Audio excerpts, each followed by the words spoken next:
What's the wildest thing you've seen a parent allow? I was on a packed flight to Seattle, squeezed against the window. Just as the doors were closing, a woman rushed on board with a boy about 5 years old. They stopped at my row, and I immediately felt a sense of dread. The boy pointed at my seat and screamed, "I want the window! I want the window!" His voice echoed through the cabin. The mother didn't shush him. Instead, she leaned toward me with an entitled smile. "Would you mind switching? He'll scream the whole flight if he doesn't get the window." She said it like she was offering me a choice, but her tone made it clear she expected me to move. "I'm sorry, I specifically booked this seat," I replied. The boy unleashed a scream that made my eardrums vibrate. The mother just shrugged, as if to say, "See, told you," and took the aisle seat without attempting to calm him. A flight attendant appeared. "Is everything okay here? This person won't give my son the window seat, and now he's upset," the mother said, making it sound like I was bullying a child. The boy started kicking the seat in front of him where an elderly man sat. The man turned around, clearly in pain. I noticed a cane leaning against his seat. The mother patted her son's leg, but didn't stop him. "He'll calm down once we're in the air." We took off with the soundtrack of the boy's sobs. Then I felt something wet hit my arm.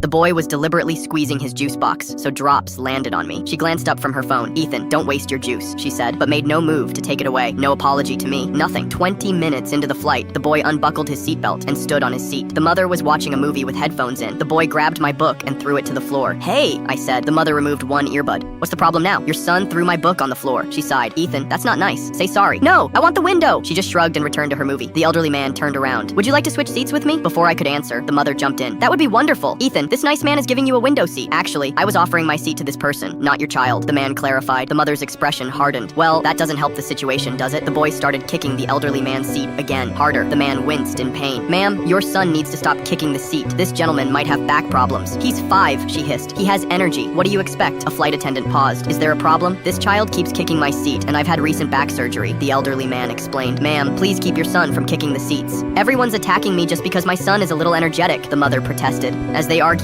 the boy grabbed my water bottle, unscrewed the cap, and poured water all over my lap. I jumped up, soaking wet. "Are you kidding me? It was an accident. Don't yell at him." "That was not an accident." He looked right at me while he did it. The flight attendant's smile disappeared. "Ma'am, I need you and your son to come with me. We're not going anywhere. We have rights." A second flight attendant appeared, and after a brief discussion, the first one said, "We're moving you to separate seats where your son won't disturb other passengers." "Separate? I'm not being separated from my child." "Then you both need to move to the back row." "Fine," she snapped. "This airline is terrible. I'm never flying with you again." As they moved to the back, the boy screamed, "I hate you all." The mother didn't correct him. The flight was peaceful for about an hour. Then, a commotion erupted from the back. Flight attendants rushed down the aisle. The boy had opened an overhead bin while his mother was in the bathroom, causing several bags to fall. One had hit a sleeping passenger on the head. When we landed, 2 airport security officers were waiting at the gate. As I passed their row, the mother was arguing loudly, while the boy sat quietly, looking scared. The first appropriate emotion I'd seen from him the entire flight. I walked past without looking back, finally free from the nightmare that had taught me the true meaning of passenger horror stories.